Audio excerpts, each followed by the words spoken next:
Quero dar boas-vindas em nome da Primeira Igreja Batista Santo André a todos vocês que já chegaram aqui inscritos para este curso, aqueles que ainda estão orando e pensando, é verdade, para tudo que nós vamos fazer, inclusive para coisas boas como o curso Perspectiva, é importante buscar a direção de Deus.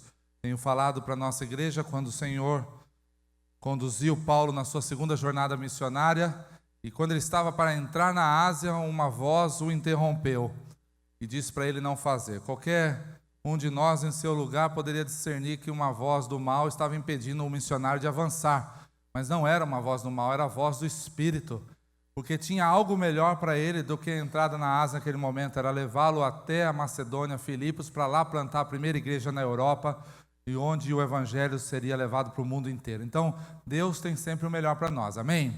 Por isso, às vezes, alguma coisa é bom e tem alguma coisa ainda melhor do que aquilo. Cabe a nós discernir o que é o melhor para a nossa vida naquele momento. Mas a você que já chegou aqui inscrito, você que se inscreveu no intervalo e você que talvez até o final deste momento se inscreva, quero dar em nome da Primeira Igreja Batista Santo André boas-vindas, dizer para você que nesses próximos 4 meses, até o final de junho, esta será a sua casa aos sábados à tarde. Se sinta em casa, você será muito bem-vindo aqui. Transmita o nosso abraço ao seu pastor, à sua igreja, em nome da Primeira Igreja Batista de Santo André, especialmente em meu nome também. Quero agradecer mais uma vez o convite para falar nessa aula. Pensei um pouco sobre aquilo que poderia acrescentar para os irmãos. Então eu preparei algo aqui rápido. Os nossos vocacionados daqui da igreja vão ter uma segunda palavra sobre isso, já que tiveram um momento de ouvir sobre chamado. E eu estava examinando o material do Perspectiva e estou muito feliz que o Perspectiva chegue à nossa igreja, porque eu tive a oportunidade de fazer esse curso quando ainda não existia no Brasil. Vocês ouviram hoje pela Rose que o Perspectiva chegou no Brasil em 2008. Pois bem, um pouquinho antes disso, no ano de 2000, eu fui estudar nos Estados Unidos e tive a oportunidade de conhecer esse curso lá na sua sede, na William Carey University, que fica na Califórnia, e é a sede desse material. Eles não tinham ainda o material em português, eu tive que estudar ele em espanhol naquele momento, e foi muito bom para mim.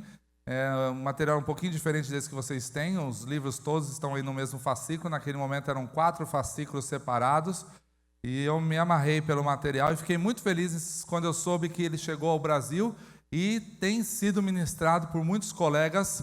Um deles vai estar aqui no dia 17 de março, que é o pastor Flávio Ramos, um amigo de muitos anos, servimos juntos na Junta de Missões Mundiais. Quando eu soube que o Flávio viria dar aula aqui à tarde, eu já pedi para ele esticar para ficar à noite, para falar em nossa igreja, porque vai ser um prazer ouvir esse amigo de muitos anos. Foi inclusive um dos preletores do CBM, o Congresso Brasileiro de Missões, que aconteceu agora em outubro. Ou seja, vocês vão ter os melhores entre os melhores ministrando nesse curso. Então, aqueles que ainda estão um pouco em dúvida, considere tanto a qualidade desse treinamento, dessa capacitação missionária, como dos seus preletores. Realmente são excelentes, e por isso eu fiquei muito feliz quando apareceu a oportunidade de trazer para a nossa igreja. Eu abracei. Para quem não sabe, eu estou nessa igreja faz apenas 7 meses. Estou fresquinho, Silvana. 7 meses apenas, né? E eu não deixei chegar 1 ano, mas eu já quis abraçar esse curso. Para mim é fundamental. Mas se eu pudesse escolher entre as 4 perspectivas, se um dia fosse convidado para ministrar, entre as perspectivas bíblica, histórica, cultural e estratégica, sem dúvida alguma que eu optaria pela estratégica, já que essa era a minha área de atuação enquanto na Junta de Missões Mundiais. Me amarra a falar sobre o papel da igreja, sobretudo no alcance aos povos não alcançados, a oração, o chamado missionário, do que nós vamos falar um pouco mais hoje. Então eu realmente gostaria muito de retratar isso. Para você que está se inscrevendo, vai ter que esperar um pouquinho, porque este quadro da perspectiva estratégica vai ser abordado somente na fase final do curso. As últimas 3 aulas serão ministradas no mês de junho. Mas aí eu começo essa mensagem, essa palavra para vocês nessa tarde, perguntando: alguém aqui tem dúvida que nós estamos vivendo uma crise de vocação em nosso país? Não digo apenas uma vocação para o ministério, para a obra missionária, mas uma vocação de maneira geral. Vejo muitos jovens aqui, certamente alguns deles universitários. E aí eu pergunto mais uma vez, vivemos ou não uma crise de vocação em nossa sociedade? Será que as pessoas estão exatamente sabendo o que elas querem fazer da sua vida, onde dedicar os melhores e mais importantes anos, onde investir seus recursos, seu tempo de estudo? Quantas vezes vemos jovens começando uma faculdade, desistindo, partindo para outra, desistindo, partindo para uma terceira? Quando eu vejo minha equipe ali de viagens missionárias reunida, trabalhando, me faz lembrar que, na minha concepção, cada jovem cristão deveria ter uma experiência missionária, se possível, transcultural, antes de fazer qualquer opção universitária. Antes de escolher um curso universitário, cada um de nós deveria fazer uma boa viagem, bem organizada, com uma boa equipe, para você ter uma experiência transcultural, perceber a necessidade do mundo e ali você descobrir, então, qual é a sua vocação. Talvez assim a gente poderia amenizar alguns números cruéis que estão em volta de nós. Como, por exemplo, saber que 95% dos cristãos estão envolvidos de alguma forma no ministério, não apenas missionários, pastores, mas aqueles que servem nas igrejas. 95% das pessoas que de alguma forma dedicam seu tempo para servir a Deus estão servindo entre cristãos. Ou seja, somente 5% está indo para fora da sua cultura, da sua zona de conforto. 80% a 90% dos missionários, agora vamos falar apenas de missionários, 80% a 90% dos missionários que servem em outras culturas, chamados transculturais, já estão servindo entre pessoas evangelizadas. 80% a 90% de todos os missionários que trabalham no campo transcultural estão entre pessoas que já foram evangelizadas. Apenas 2% dos missionários que estão vivendo em outra cultura estão trabalhando entre pessoas ainda não alcançadas que não ouviram do Evangelho. 2%. De cada 100 missionários, apenas 2 estão lá. Se nós olharmos para o nosso continente, vamos ver que nós somos um grande contribuinte dessa estatística cruel. 5% da força missionária emerge da América Latina. 5% apenas. E isso acarreta um déficit de 2 bilhões de pessoas que ainda esperam ouvir de Jesus pela primeira vez. Quando a gente fala sobre doações, e isso é parte da nossa vocação, porque alguns são chamados para fazer, para ir, para servir, e outros são chamados para ofertar. Sabia disso? Tem muita gente que não tem um chamado para fazer, mas o seu ministério é ganhar dinheiro, recursos de maneira lícita para ofertar e sustentar aqueles que vão. Os americanos sabem muito bem disso. Por isso é que a obra missionária é sustentada em boa parte pelas igrejas americanas, porque eles sabem o valor e a importância de ser um mantenedor da obra. Alguns são chamados especificamente para ofertar. Como nós temos essa cultura tupiniquim de que dar dinheiro para alguma coisa, igreja e missões é sempre uma perda, não um investimento, nós descobrimos isso muito tarde. Mas os americanos, muitos deles já descobriram que sustentar a obra missionária é parte de uma vocação. Mas quando a gente olha para a oferta que é entregue para missões, ainda nós ficamos mais decepcionados. De cada R$100 que se arrecada nas igrejas do mundo, de cada R$100, só 5 vão para missões. De cada R$100 que alguém entrega para a oferta missionária, R$5 vai para o campo missionário. 95 fica para a manutenção da igreja. Desses R$5, somente 5 centavos vai para os povos não alcançados. Vivemos ou não um momento de crise na vocação? Faltam pessoas, faltam recursos, faltam mobilizadores para entender que há um mundo inteiro para ser alcançado e nós já estamos no século 21 e a tarefa ainda é grande. Quando a gente fala sobre chamado e vocação, que é o tema dessa tarde, que eu gostaria de abordar para vocês, eu tenho um versículo muito precioso da Palavra de Deus que exprime o que significa chamado e vocação, que é aquela palavra conhecida de Atos 20, 24, quando o apóstolo Paulo descreve muito bem o sentido da sua vida e da sua existência. E ele diz em Atos 20, 24, alguém se lembra? Em nada considero minha vida preciosa a mim mesmo, contanto que complete a carreira e o ministério que eu recebi do Senhor Jesus. Qual era? De dar testemunho do Evangelho da graça de Deus. Paulo sabia que a vida dele não teria sentido se não fosse viver para testemunhar da graça de Deus. Mas se nós sairmos da Bíblia, tem alguém que faz uma boa descrição do que é a vocação, talvez ainda melhor do que o próprio apóstolo Paulo, e ele é um filósofo grego chamado Aristóteles. E ele diz o seguinte: a sua vocação está no lugar onde as suas virtudes e seus talentos encontram com uma necessidade da humanidade. É mais ou menos o que nós vamos ver nessa ilustração. Pode clicar, Patrícia. Aí está a ordenada. Você lembra as suas aulas de geometria que você costumava matar? Ou pelo menos não gostava? A ordenada significa as virtudes e os talentos que cada um de nós. Todos nós temos virtudes e talentos. Amém? Cada um de nós tem pelo menos um dom espiritual. Amém? Muito bem. É bom que todos saibam disso, porque tem muito crente que ainda não descobriu que desde que se converteu, automaticamente entrou no kit um ou mais dons espirituais. Pois esses dons, talentos, alguns deles já congênitos em sua vida, fazem parte das suas virtudes e dos seus talentos. E quando elas encontram com a abscissa, olha lá, aí está, que são as necessidades da humanidade, naquele ponto em que as duas linhas se cruzam, pode clicar, nós podemos chamar isso de vocação. Então você que foi capacitado para cuidar de pessoas, para atender as pessoas nas suas necessidades físicas, você que não suporta ver alguém com dor, sofrendo alguma incapacitação, seja física, emocional, e aí de repente você descobre uma faculdade na área de saúde, se apaixona por aquilo, e aí você então entende que a sua vocação profissional é um instrumento para atender as pessoas na sua necessidade, você descobre que a sua vocação é trabalhar no reino dessa forma. Cada um de nós precisa entender primeiro quem somos, conhecer o mundo que nos rodeia, e assim nós vamos descobrir a melhor sobre a nossa vocação. Pode passar.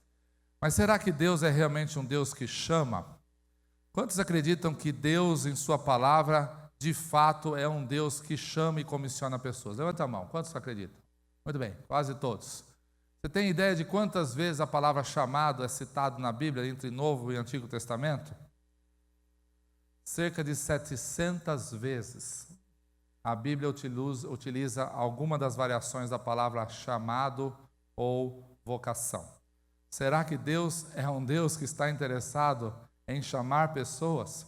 700 menções deste termo e suas variações estão na palavra de Deus. E aí nós conhecemos, pode clicar, a separação entre vocação, que vem do latim vocatio, que significa chamado, convocação, convite, para o infinitivo vocare, que é o chamar.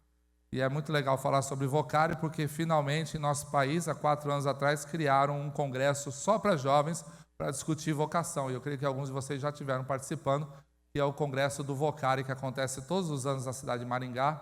Este ano ele vai acontecer no mês de maio, no feriado de Corpus Christi. Vocação vem do termo vocatio, que é o substantivo chamado, convocação, convite, e o vocare, que é o infinitivo chamar. E aí nós temos alguns exemplos, pode passar. Romanos 11, 29. Porque os dons e a vocação de Deus são irrevogáveis. Eu queria que uma pessoa me dissesse um sinônimo para irrevogável. Não pode?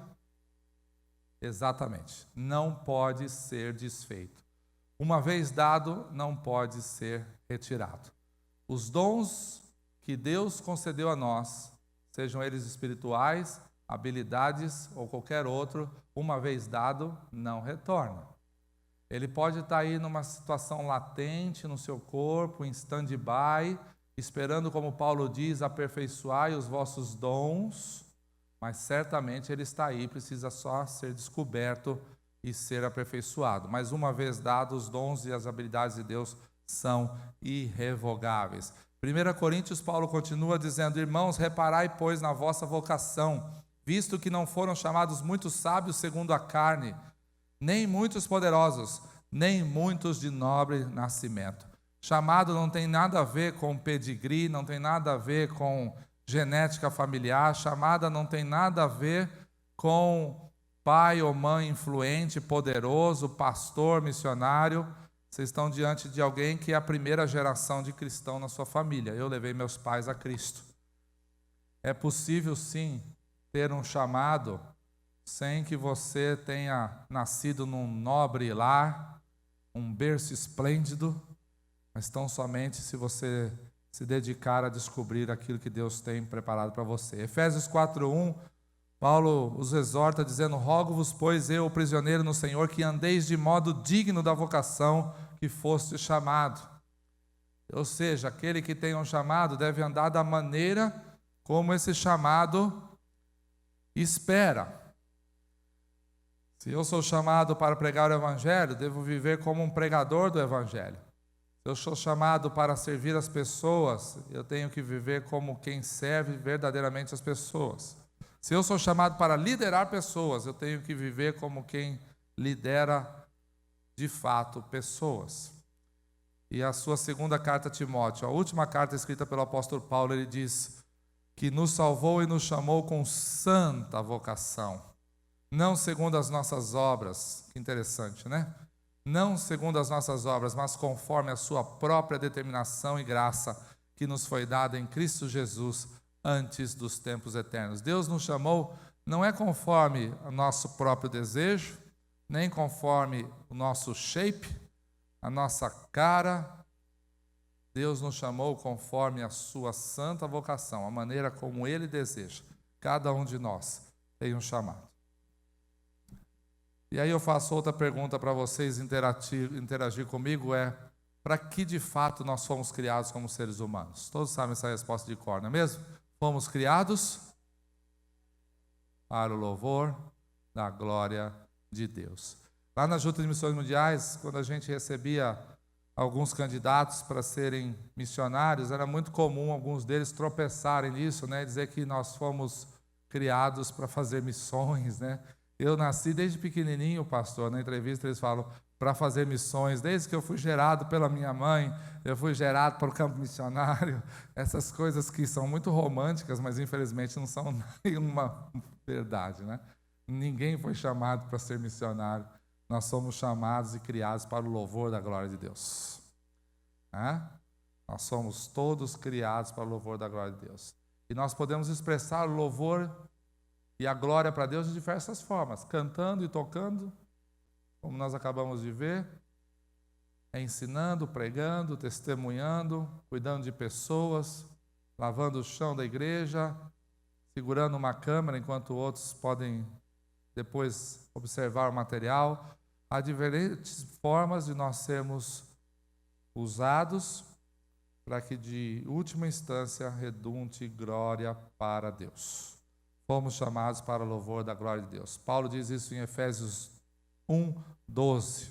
E também em Isaías, próprio Isaías dizia: trazei meus filhos de longe e minhas filhas das extremidades da terra, a todos os que são chamados pelo meu nome, os que criei para a minha glória. Isaías 43:7. Mas teve um problema que aconteceu depois que Jesus Cristo passou por essa terra, nos ensinou a respeito do seu evangelho, nos deu uma mensagem, deixou o poder para anunciar a ordem. Alguma coisa aconteceu que fez parte de um processo de desconstrução desse chamado de todos nós. E é importante a gente entender isso para descobrirmos por que entre a ordem, a mensagem e o poder que Deus nos confiou na pessoa de Jesus Cristo há 2000 anos atrás, hoje nós temos todos esses números e dados que eu mostrei para vocês. Por que a tarefa ainda não foi cumprida? Onde houve esse ato que separou a gente da comissão, da ordem dada por Jesus há 2000 anos? Se tivessem sido fiéis desde o começo, será que tudo aquilo já não teria sido cumprido? O evangelho não teria sido pregado ao mundo inteiro? E o próprio Senhor Jesus já teria retornado? Bom, houve aí um processo, uma agenda de desconstrução dos propósitos de Deus para nós, e tudo isso começou muitos séculos atrás. Vamos passear um pouquinho nisso. Bom, vocês devem lembrar da história. O Senhor Jesus nasceu no século I, no ano 30 ele foi crucificado, morto, foi elevado aos céus, deixou a mensagem, o poder, a ordem de testemunhar o Evangelho. Os primeiros discípulos saíram pregando o Evangelho para Jerusalém, Judeia, foram até Samaria, e alguns companheiros de Paulo, junto com ele, foram até os confins da terra, anunciando a mensagem. E durante os primeiros 3 séculos da igreja, esses homens e mulheres fiéis pagaram um preço bem caro de obedecer à ordem do Mestre. Muitos deles morreram como o próprio Paulo, Pedro, ou na cruz, ou na ponta da faca. Pagaram um preço da própria vida para serem obedientes. Os 3 primeiros séculos foram séculos de muita perseguição ao cristianismo. Mas, de repente, algo aconteceu.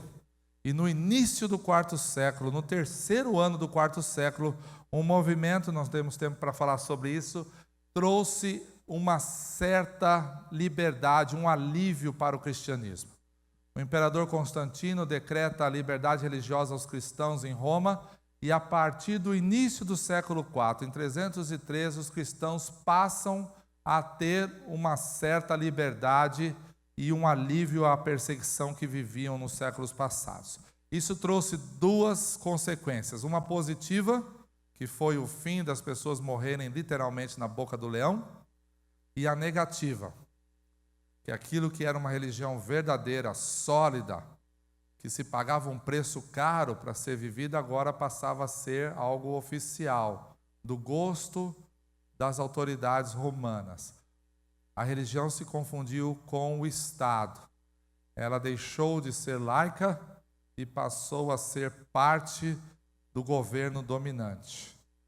Nós, então, mergulhamos num processo de perda de toda a abnegação que os primeiros cristãos tinham para seguir a nova religião e o Evangelho de Jesus Cristo. A igreja e o Estado se fundem, ela passa a gozar de um certo poder, de um certo status político, e ela vai dominando e domina com mão pesada durante cerca de 1000 anos. Você pode pensar nisso? Durante 1 milênio, a igreja dominou esta terra. Somos, como brasileiros, fruto desse domínio, porque as primeiras e grandes jornadas e descobertas marítimas se dava por um esforço da igreja de alcançar novos territórios. E ela dominava sobre os governos daquela época. Durante 1000 anos, a chamada Idade Média, a igreja é a autoridade suprema sobre a terra. Até que no século XV, tudo aquilo que tem uma ação gera, como vocês sabem, em física, uma reação. E a reação foi cruel. E aquilo que antes era um movimento de domínio da igreja, veio uma resposta e nasce um movimento na Europa chamado Reforma Protestante, que todos vocês conhecem muito bem, e tira da igreja católica dominante todo o poder e autoridade que ela tinha ao questionar muitos dos seus dogmas. Este ano que passou, em outubro, completamos 500 anos desta atuação. A Reforma Protestante veio para libertar as pessoas que durante 1 milênio estavam sendo escravizadas e manipuladas. Mas em seguida, a Reforma Protestante, nós tivemos alguns golpes contra a nossa igreja. No século XVII surge na Europa um movimento chamado Iluminismo. E o Iluminismo era para justamente contrastar com o que eles chamavam a Era das Trevas. Iluminismo de luz contra as trevas. Ou seja, os 1000 anos que a igreja dominou sobre a face da terra estavam sendo chamados por muitos de Idade ou Era das Trevas. não por causa do domínio, especificamente da religião cristã, mas é porque as pessoas diziam que nesses 1000 anos a produção literária, cultural tinha sido muito baixa, muito pequena, o que não é verdade, e por isso eles chamavam essa época de a Era ou a Idade das Trevas. Então o iluminismo surge, e ele surge questionando e contrastando todos os dogmas cristãos da sua época. Vem outro golpe, nos séculos 18 e 19, surge também na Europa o humanismo, preconizando a primazia do ser humano sobre todo o pensamento abstrato, empírico, né? Oração, espírito daqui, espírito dali, não tem nada disso. Nós queremos coisas mais reais, mais concretas, e aí então o humanismo dá uma boa cacetada em cima da religião dominante, o cristianismo. Surge no século XIX outro movimento também na Europa, o racionalismo moderno, valorizando a questão do pensamento filosófico como principal fonte de conhecimento, e aí nós temos aí toda uma gama de atividades sendo dirigidas pela racionalidade em questionamento, em detrimento do movimento espiritual do século XV e do século XVI.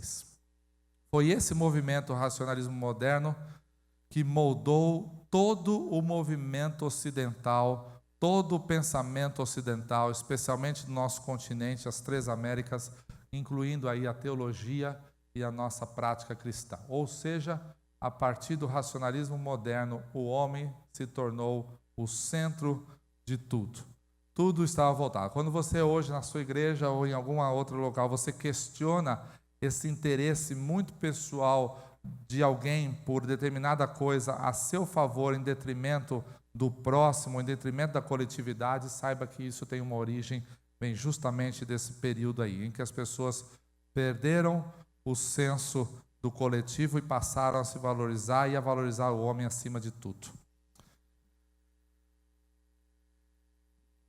Foi esse conjunto de movimentos que justamente desconstruiu o propósito original de Deus para cada um de nós, de vivermos a nossa vocação no serviço ao próximo, no serviço da nossa sociedade. O iluminismo, sobretudo o humanismo mais recentemente, trouxe o homem para o centro do pensamento e afastou todo o interesse pelo espiritual. Eu queria fazer algumas considerações sobre o chamado, para vocês terem uma ideia sobre o que nós falamos de chamado específico e chamado geral, para não criar confusão na cabeça de vocês, quando a gente fala sobre um chamado que todos têm e o chamado que apenas alguns têm. Vamos lá, primeira coisa.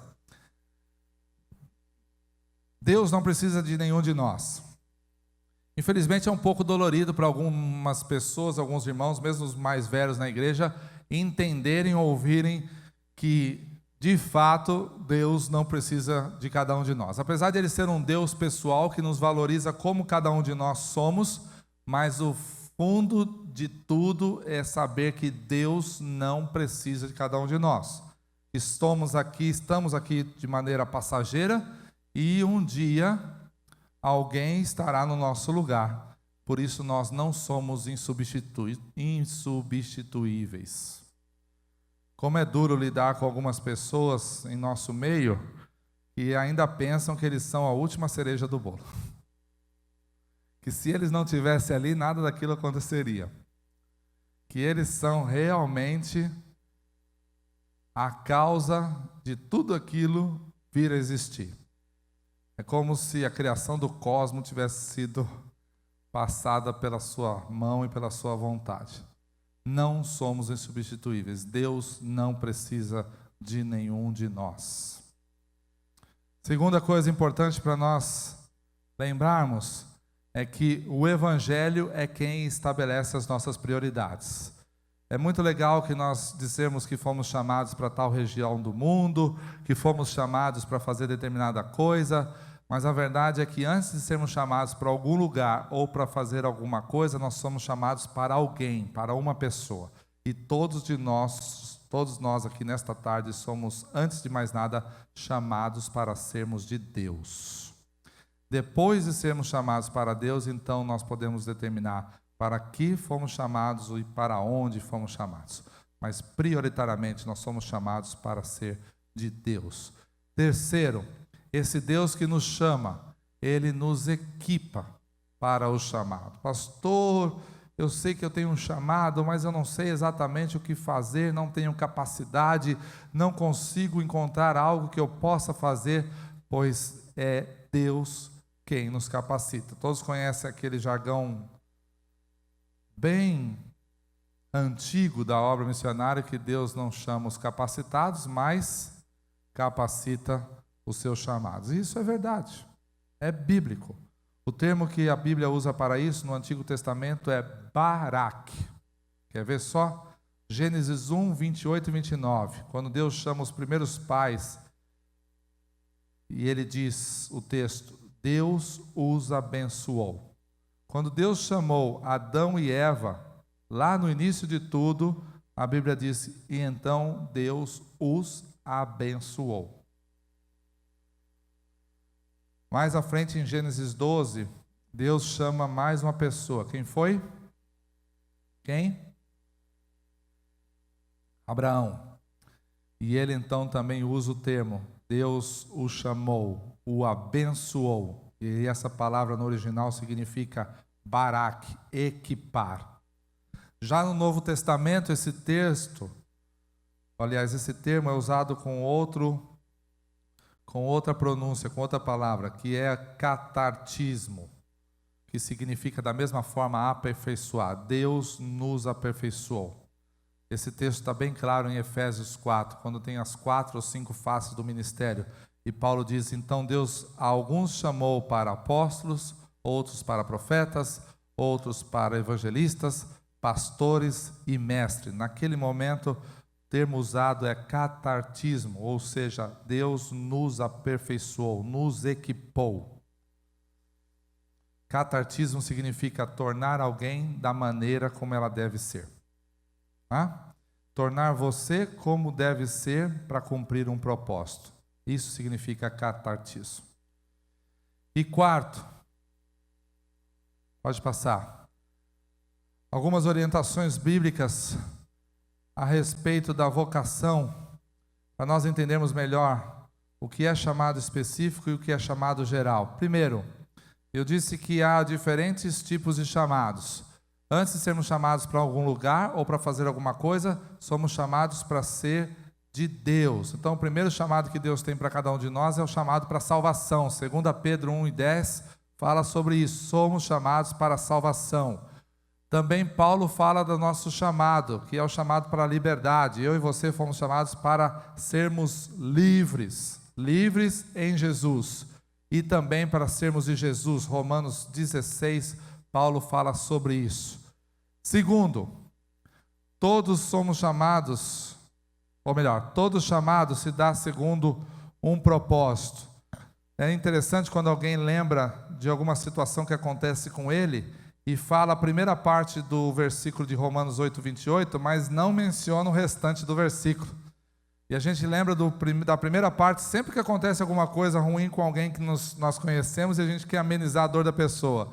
E aí a gente vai lá e dá aquela, sabemos que todas as coisas, meu irmão, cooperam para o bem daqueles que amam a Deus. E aí a gente para por aí. Aí a pessoa fica assim meio aliviada, meio consolada, né?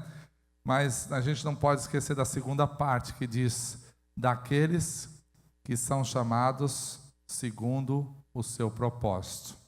Todas as coisas sim cooperam para o bem daqueles que amam a Deus, mas daqueles que são chamados segundo o seu propósito. Ou seja, não é correto dizer que o irmão que estava vindo para a igreja, de repente bateu o carro e ele não conseguiu chegar à igreja naquele dia no culto, porque teve que ficar ali tratando dos documentos, chamando o seguro e assim por diante, e aí dizer para ele no dia seguinte, não, fique em paz, todas as coisas cooperam para o bem daqueles que amam a Deus. Mas quem garante que aquele irmão está vivendo exatamente segundo o propósito de Deus? Muitas das coisas ruins que acontecem conosco são frutos, consequências do nosso próprio pecado, de não estarmos vivendo segundo o chamado e o propósito de Deus. Por isso que precisamos ser muito cuidadosos quando a gente usa esses versículos para dizer para alguma pessoa que aquilo que aconteceu com ela era fruto de um chamado ou do amor de Deus, quando na verdade determinada pessoa não está vivendo em alinhamento com aquilo que Deus determinou para ela. 3. Todo o povo de Deus é chamado para ser bênção às nações. E aqui entra o que nós chamamos de chamado geral. Vamos entender todos juntos isso, que é muito importante. Todo o povo de Deus é chamado para ser bênção às nações. Isso significa que não é apenas os que fazem o curso Perspectiva, os missionários, vocacionados, os pastores, mas todo o povo de Deus, todo cristão foi chamado por Deus para ser bênção às nações. Por isso não dá para ninguém nesta igreja ou na sua igreja dizer que evangelizar, falar do amor de Deus, levar as pessoas ao conhecimento de Cristo não é responsabilidade dele. Isso é responsabilidade daqueles que têm um chamado para isso. O chamado para anunciar o Evangelho às nações é para todas as pessoas. A Bíblia expressa claramente o desejo que Deus tem de ser adorado entre as nações.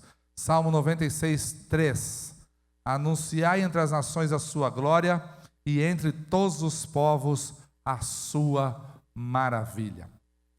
Em teologia, a gente diz que esses verbos, anunciai, louvai, adorai, amai, quando eles terminam nesse sufixo, né? Isso de baixo para cima significa uma súplica. De cima para baixo significa ordem.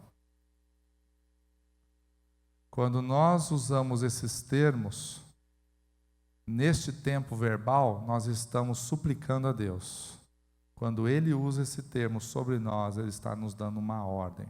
E a ordem é bem clara: a anunciar entre as nações a sua glória e entre todos os povos a sua maravilha. E outros que vocês conhecem muito bem: ide pregai o evangelho a toda criatura, ide fazei discípulo de todas as nações.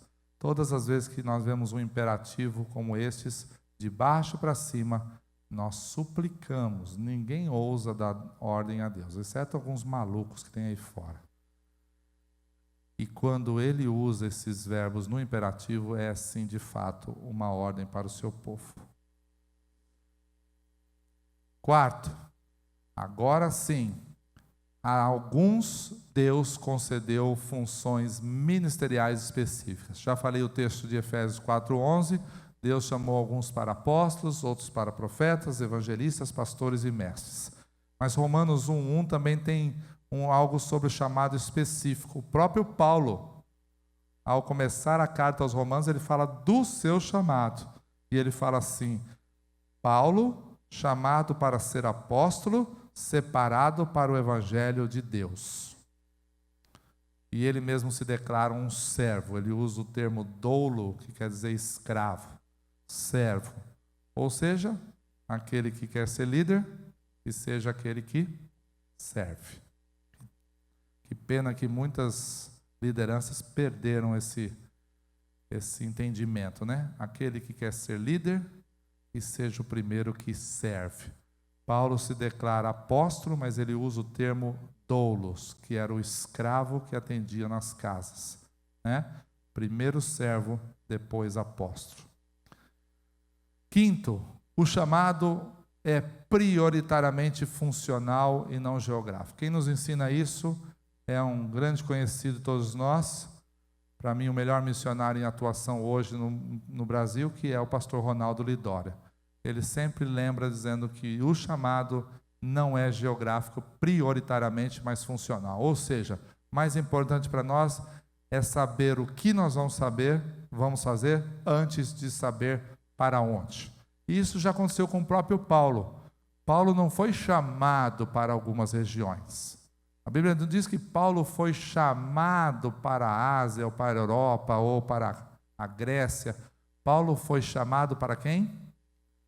para os gentios. Então ele tinha uma missão, uma função, que era pregar o evangelho para os gentios, estivessem ele onde estivessem. Paulo foi chamado para uma função. E aí, então, ele foi direcionado por Deus para Antioquia, para Chipre, para Macedônia, para Filipos e até mesmo para Jerusalém. O nosso chamado é prioritariamente funcional. Então, com esses 5 pontos, antes de nós vermos o próximo que fala sobre as crises do chamado, nós entendemos que há 2 chamados na Bíblia. Um para todo o povo de Deus, que nós dizemos que é o chamado geral. Chamado para que todos anunciem, preguem, vivam o Evangelho de Deus. Anunciai, pregai, ensinai o Evangelho às pessoas. Mas dentre este universo de pessoas cristãs, Deus tem um chamado específico para alguns deles. E talvez você que esteja aqui nessa tarde tenha algum desses chamados.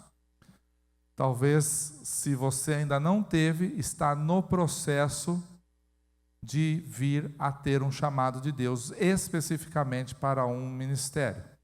E aí nós diríamos que você tem um chamado específico, que pode ser um daqueles que nós vimos em Paulo, evangelistas, pastores, mestres, apóstolos, que são aqueles que chegam em locais pioneiros e pregam o evangelho, abrindo trabalhos, ou pode ser algum outro tipo de ministério que não está nessa lista do apóstolo Paulo.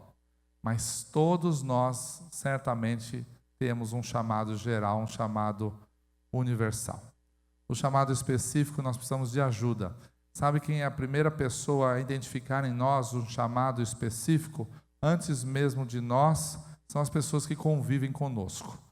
Muitas vezes a gente descobre um chamado conversando com alguém, algum amigo, um líder, uma pessoa que está nos acompanhando, e ele é a primeira pessoa a observar em nós um chamado específico. Tenho percebido isso aqui na igreja, conversando com muitos jovens, descobrindo junto com eles alguns chamados muito específicos para essa nova geração que nós estamos vivendo.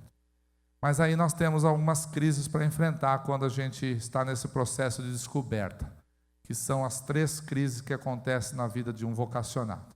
A primeira crise nós chamamos de a crise de compreensão. Essa crise eu creio que a maioria de vocês que estão aqui nessa tarde para fazer esse curso já passaram, já superaram. A crise da compreensão é aquela que alguns irmãos em nossa igreja ainda não conseguem entender que todos nós somos chamados para servir a Cristo. E eu creio que ninguém aqui à tarde ainda pensa assim, não é mesmo? O fato de você desejar se capacitar, fazer um bom curso, servir a Deus, é porque você já entendeu que todos nós temos esse chamado de servir a Deus. Nada de deixar para aqueles mais ungidos especiais da igreja. Aí nós vamos para a segunda crise, que provavelmente alguns de vocês estão passando por ela, ou acabaram de perceber quando eu acabei de falar que nós temos um chamado específico e então estão no processo de descobrir. É justamente discernir qual é o nosso chamado específico, diferente desse chamado universal que todos temos. E se você não consegue discernir um do outro, você pode passar todo o restante da sua vida frustrado por não saber exatamente qual é o seu papel, qual é a sua posição nesse time de Deus. É como se Deus tivesse um time de futebol, com muito mais do que 11 jogadores, e cada um de nós tivesse uma posição em campo. E saber qual é a sua posição no campo pode determinar entre o seu sucesso e a sua frustração. Sabia? Porque a maior parte dos atletas de futebol, muitos deles não dão certo na carreira, é porque desde garoto eles escolhem uma posição errada para serem jogadores. Claro que a maioria quer ser o quê? O salário de um atacante chega a ser 10 vezes o salário de um goleiro ou de um zagueiro. No Brasil. Mas quando você vai para outros países, às vezes acontece o contrário. Um zagueiro ganha muito mais do que um atacante. Isso depende muito da questão cultural. Países que não passaram por guerras, grandes guerras, como aconteceu com o Brasil, eles não têm a compreensão da importância da defesa. Isso é algo interessante para a gente pensar num outro momento. Já americanos, europeus, que passaram e viveram os horrores da guerra, eles sabem a importância de ter um bom sistema de defesa. Isso reflete até na vida esportiva das suas equipes. Se você não sabe qual é a posição que Deus determinou para você nesse time, certamente vai ser difícil você ser bem-sucedido. Mas quando a gente descobre exatamente qual é a posição que a gente joga, aí fica mais fácil. E aí depois da segunda crise vem a terceira. É justamente a gente decidir, depois que a gente descobre qual é a nossa vocação específica, o nosso chamado, é dar o nosso primeiro passo em direção àquilo para o qual a gente foi chamado. Pessoas que já discernem qual é a sua vocação e ainda não conseguem dar o primeiro passo, precisam de ajuda. Talvez esse seja o seu caso. Faça como os jovens dessa igreja, procure o seu pastor. E se o seu pastor não quiser dar atenção para você, você ora. E ora mesmo e diz para ele que você está fazendo perspectiva. E isso é para trazer uma nova perspectiva missionária para ele e para a sua igreja. E aí você então diz para o pastor, será que você pode me ajudar a discernir melhor qual é o nosso chamado, meu e da nossa igreja? Talvez o seu pastor. Eu estou brincando, mas é que a gente conversa com muitas pessoas que viajam conosco e tem esse lamento no coração. Pastor, lá na nossa igreja é um pouco difícil que as pessoas entenderem que eu tenho um chamado específico. Mas o melhor caminho para isso é orar, sem dúvida alguma. Eu queria terminar dando alguns exemplos de pessoas que foram chamadas, só para você ver quantos e não poucos. Quando a gente fala sobre chamado específico de pessoas no Antigo Testamento, olha quantos acontecem. Vamos lá, chamados específicos. Abraão foi chamado em Gênesis 12. Para que ele foi chamado? A missão dele era tão grande que a gente quase não consegue entender ela especificamente, mas era um chamado específico. Sai da tua terra e da tua parentela, vai para a terra que eu te mostrarei, de ti farei uma grande nação, e todas as famílias da terra serão abençoadas em ti. Abraão tinha uma missão, é ser o pai das futuras gerações que temeriam a Deus. Que tamanha responsabilidade, hein? Misericórdia. De ti farei uma grande nação. Mas tem outros que foram chamados com um pouquinho menos de responsabilidade que ele, não muito menos, mas um pouco. Em Êxodos 3, Moisés foi chamado para libertar o povo. Josué 1 foi chamado para suceder Moisés e levar o povo até a terra prometida. Gideão, em Juízes, foi chamado para libertar o povo da mão daqueles povos. 1 Samuel 3, Samuel foi chamado. Lembra disso? Samuel,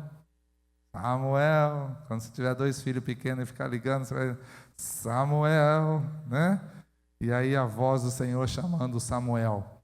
Isaías 6, ele foi chamado, e é terrível e tremenda a maneira como Isaías foi chamado, E aí ele viu algo tocando nos seus lábios, e ele foi chamado, E foi enviado. Jeremias foi chamado no capítulo 1 do próprio livro de Jeremias. Daniel também foi chamado. Já no Novo Testamento, alguns chamados específicos. Quem lembra de Jesus passando ali pela praia, chamando os primeiros pescadores? Pedro, André, Tiago e João. Venham, a partir de hoje vocês serão pescadores de homens. Levi, cobrador de impostos, foi chamado em Marcos 2. Os 12 foram chamados em Marcos 3. Paulo, como nós lemos, foi chamado tanto em Gálatas 1 como em Atos 22. Paulo e Barnabé, de novo chamados em Antioquia. Lembra Atos 13? Olha que tremenda expressão. O Espírito falando para a igreja, separai-me a Paulo e Barnabé. E Deus os enviou, os comissionou. O próprio Espírito separou os dois dentro da igreja. 1 Timóteo, o jovem Timóteo é separado e chamado também. Judas e Silas em Atos 15, 22. Não sei quantos vocês sabem, mas A Universidade de Stanford, nos Estados Unidos, é a segunda melhor universidade do mundo. Só perde da primeira, que também é americana, a Universidade de Harvard. E um dos cursos da Universidade de Stanford, ele tem o seguinte slogan: nós queremos alunos que vão querer transformar o mundo. Nós desejamos alunos que desejam transformar o mundo. A universidade, apesar de ser a segunda melhor universidade do mundo, ela não tem a utopia de que seus alunos vão de fato ser grandes líderes mundiais. Mas a gente começa a transformar o mundo quando a gente transforma alguma coisa que está ao nosso redor. Transforme alguma coisa pequena, uma pequena parte daquilo que está ao redor de você, e você começa a transformar o mundo que está ao seu redor. E essa semana, algumas semanas atrás, deve ter circulado no seu Zap, aí uma dessas conversas e o histórico de alguns homens de Deus, que eu me lembrei para compartilhar com vocês nessa tarde. Talvez você já tenha lido sobre isso, que fala sobre a história de um simples professor de escola bíblica, que um dia levou um vendedor de calçados a conhecer Jesus Cristo. O professor da escola bíblica, a gente nunca soube o nome dele, mas o vendedor de calçados chamava-se Kimball.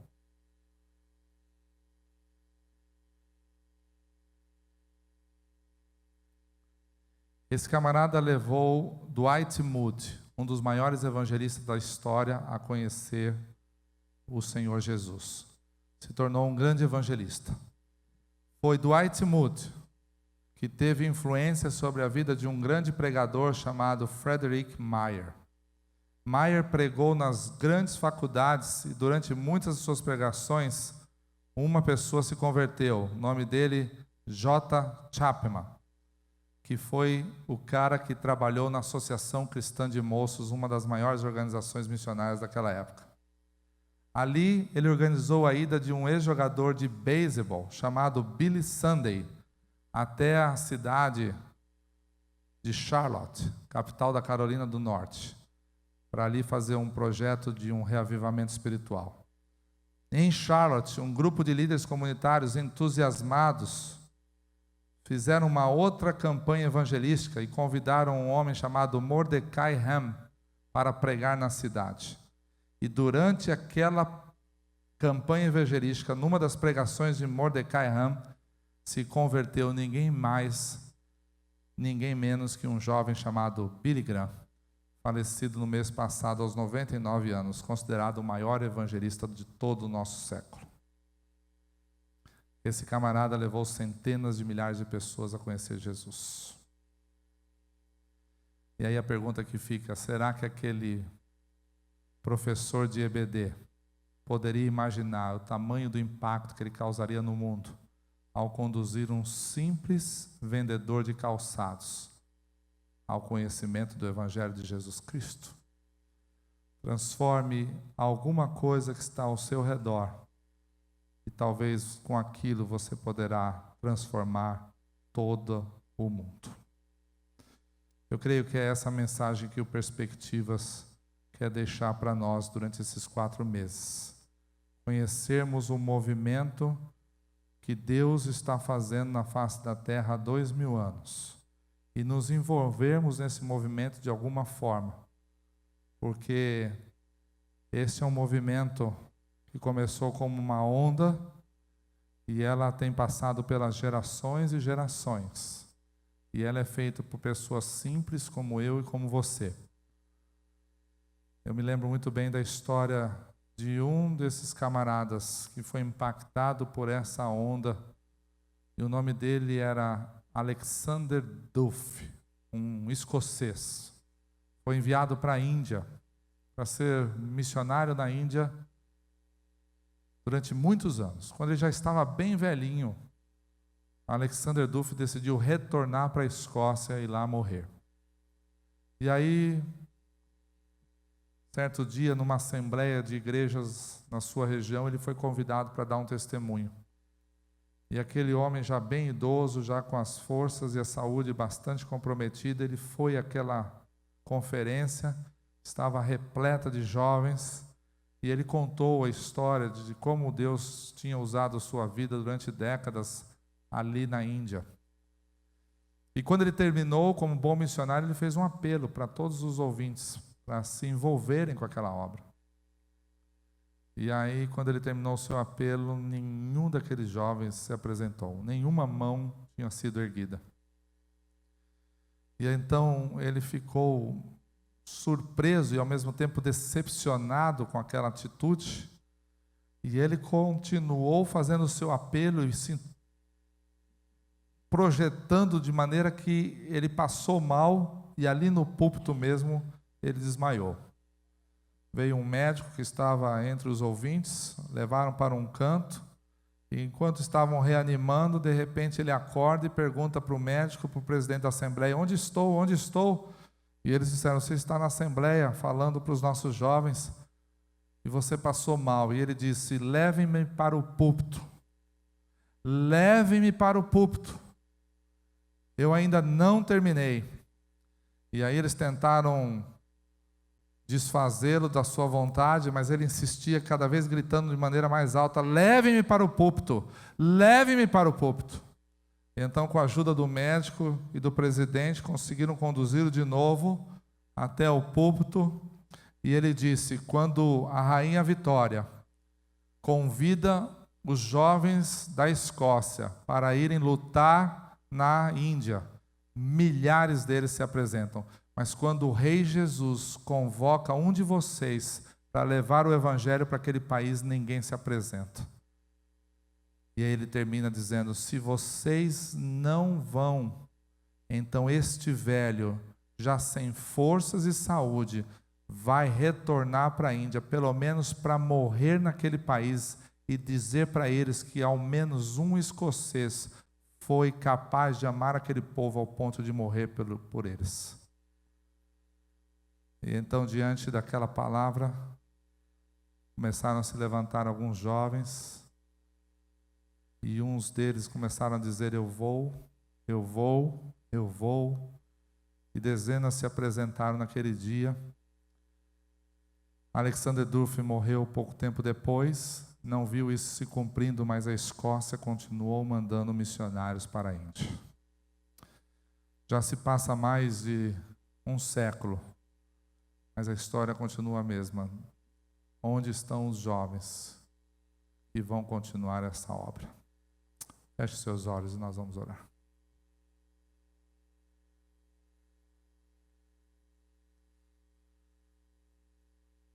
Eu não vou fazer nenhum apelo neste momento.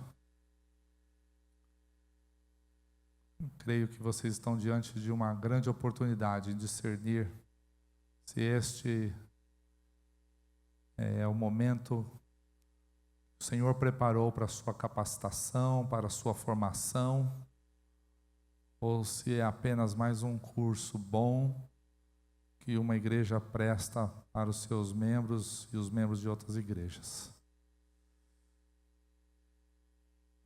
Eu me contento nessa tarde estar com vocês e levá-los a saber que todos nós temos um chamado. Todo cristão foi chamado por Deus para anunciar o Evangelho. E entre todos esses cristãos, entre esse universo de milhões de pessoas, há muitos que foram chamados especificamente para fazer uma obra. Talvez esse seja o seu caso. Eu não vou fazer um apelo, como eu disse, porque não basta você levantar sua mão, sendo você dessa igreja ou mesmo de outra, e ir embora para casa sem saber exatamente para o que Deus te chamou. Mas eu quero acreditar que, assim como há 17 anos atrás esse curso fez diferença na minha vida, na minha formação, ele também fará na sua. E eu creio que ele vai ajudar você a discernir qual o chamado de Deus para a sua vida de maneira específica. Se você já tem certeza e sabe disso, Essa é uma ótima oportunidade para você ter mais convicção, se capacitar de maneira mais ampla, enriquecer seus conteúdos e servir a Deus cada vez melhor. Se você tem certeza que Deus te chamou para alguma coisa específica e você não sabe ainda para quê, fica o desafio. Esteja conosco nesses 4 meses. Certamente haverá pastores, líderes, mentores que estarão neste curso e ajudarão você a discernir para que exatamente o Senhor te chamou. Senhor, nós te agradecemos por esta tarde. Te agradecemos pelos nossos queridos irmãos que nos anos 70 criaram esse treinamento, essa capacitação para a sua igreja. Te agradecemos de maneira especial pela William Carey University lá em Los Angeles, que há tantas décadas tem disponibilizado esse material para o crescimento da obra missionária mundo afora. Obrigado por trazer ao Brasil, em nossa própria língua, este treinamento para que as tuas igrejas pudessem também descobrir melhor qual o seu papel no reino. E eu quero te agradecer por este grupo de irmãos e irmãs que está aqui nesta tarde. E eu peço por aqueles que ainda estão indecisos neste processo, que não seja nenhuma palavra humana, mas o teu Espírito a confirmar nos seus corações a decisão de fazer ou não este treinamento. E a todos aqueles que aqui permanecerem nos próximos 4 meses, minha oração como pastor dessa igreja é que o teu Espírito esteja presente aqui a cada sábado, em cada ministração, em cada palavra, em cada um dos treinamentos, conteúdos, das classes que os teus servos irão ministrar, para que o Senhor mesmo conduza estes irmãos exatamente no sentido daquilo que o Senhor tem proposto, para que sejam fiéis no chamado específico para as suas vidas. Por isso eu peço a bênção do Senhor sobre a vida de cada um deles, sobre as igrejas aqui representadas, seus pastores, que a própria vinda deles aqui seja o start, o iniciador de um movimento abençoado para que suas próprias igrejas caminhem na situação de se tornarem verdadeiramente igrejas missionárias. E pelo exemplo de homens como Alexander Duff e tantos outros, nós agradecemos ao Senhor e pedimos que eles continuem a nos inspirar enquanto o Senhor ainda não volta. E a Ti nós rendemos louvores, honra e glória, hoje e para todos sempre. Amém. Deus abençoe todos vocês.